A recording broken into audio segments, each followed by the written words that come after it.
Morning Consult is out with a new poll, and guess who's more popular than ever? They say, the progressive independent who gave Hillary Clinton a major headache in the presidential primary has an 87% approval rating in his home state. That's a sizable jump from his already high 80% approval rating in April. They continue here. Based on interviews with almost 72,000 registered voters since May, Morning Consult crunched how constituents feel about their home state senators.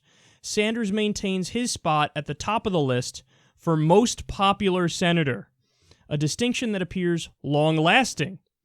He was at 83% approval last year, and no other senator had a higher rating.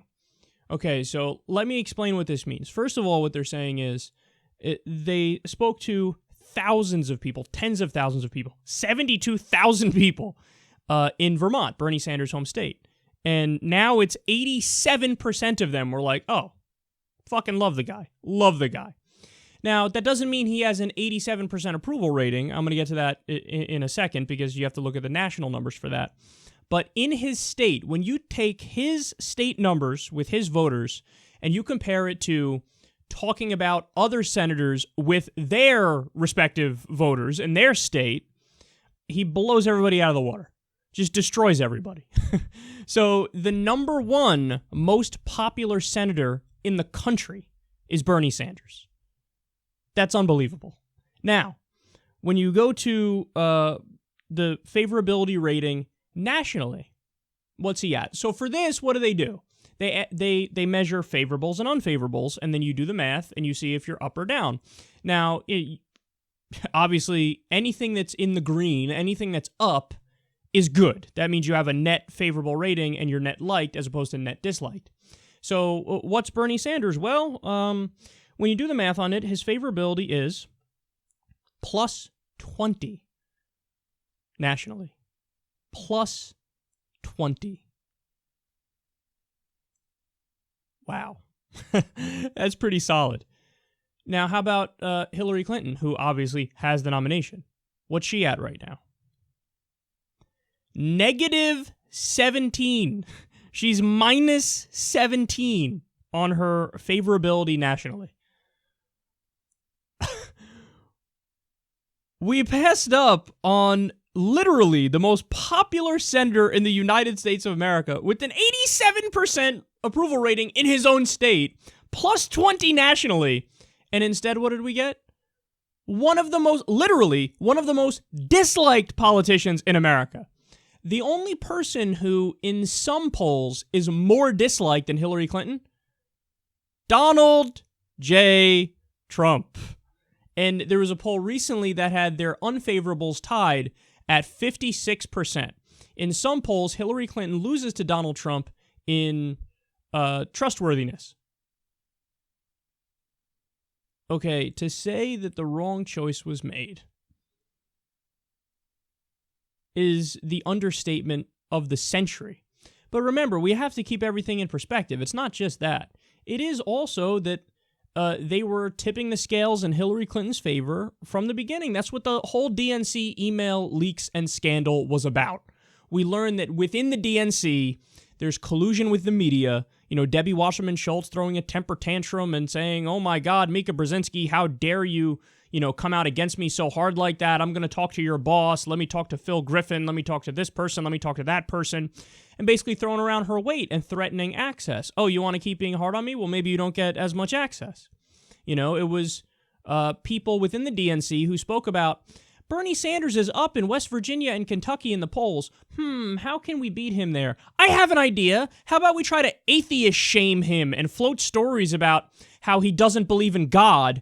And when we're doing the events leading up to this, let's also talk about how, uber religious Hillary Clinton is and how she prays every day. And obviously the people in Kentucky and West Virginia are statistically more religious than elsewhere in the country. So, maybe that'll give her a shot at winning. It was all so planned out, and none of it is genuine and sincere and real from the DNC and from Hillary Clinton. and they're playing you. Bernie Sanders ended up winning there anyway, but it shows you that behind the scenes, they were pulling the strings to try to get Hillary Clinton elected. And then I haven't even gotten into the way that they, in certain states, were able to basically, tweak the rules here and there to make it harder for somebody like Bernie Sanders to win, make it easier for somebody like Hillary Clinton. Like in my state, New York, for example, you had all the places that were much more likely to go for Bernie Sanders in the week leading up to voting magically had their hours cut. Oh, would you look at that? It's harder to vote now in the places where Bernie has a gigantic lead. In all the places where it's much more likely that Hillary's going to win, you get the, normal time schedule for voting. Guys, it's not a conspiracy theory. It's not out there. This isn't Alex Jones shit. This is all stuff that has happened, and it's been shown. And remember, if the Democrats really wanted an open process and really wanted to get as many voters involved as possible, what could they have done? Well, they could have found a way beforehand to open up all the primaries. They didn't. They didn't do that. In fact, again, in my state, New York, to pick on New York, you had to fucking obviously be a Democrat to vote in the Democratic primary, so it's closed. But you had to fucking switch like a month before if you wanted to even vote in the election. So 2 weeks out, you could say, you know what, I'm going to vote in the Democratic primary, and let me just change real quick to be a Democrat. They're like, nope, you had to do it 32 light years before today, so you can't do it. Okay, and this, again, not just New York, in many other states, same thing happened, same kind of issues. So the scales were tipped from the beginning against Bernie Sanders, and look, this is also evidence of it. Let's keep it real. Like, this idea of, that guy is, everybody loves that guy. Everybody hates her. But yeah, no, totally. There was nothing going on behind the scenes that tipped the scales in her favor, even though she's massively disliked and she won. Now, again, don't get me wrong. She was largely coasting off of celebrity status and name recognition and the fact that she was Secretary of State and she was the First Lady, and more Democrats just know her. And it's true. A lot of people going into this thing did not know Bernie Sanders. But even with the rules basically against him and the system behind the scenes working against him, dude, he still managed to almost win it in that scenario, which is crazy. So when I look at this, I'm just reminded that all the Bernie supporters who were screaming it all along were 100% right. I'm telling you right now, not that there's any way we could know this because we don't live in an alternate universe, but if Bernie Sanders was the nominee, the race would already be over. It would be over. I would have already called the election. He would have an insurmountable lead on the jackass Donald Trump. But since it's Hillary Clinton, it's not over. And it's not over because the core arguments that Trump has that resonate, those are arguments that work and, are potent against a candidate like Hillary Clinton.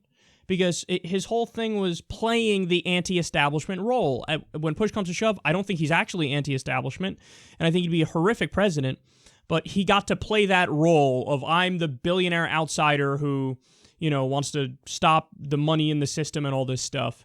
And go ahead, try to play that card against Bernie Sanders. People will laugh in your fucking face. Because that's the guy who's actually anti-establishment, so you can't out-anti-establishment him.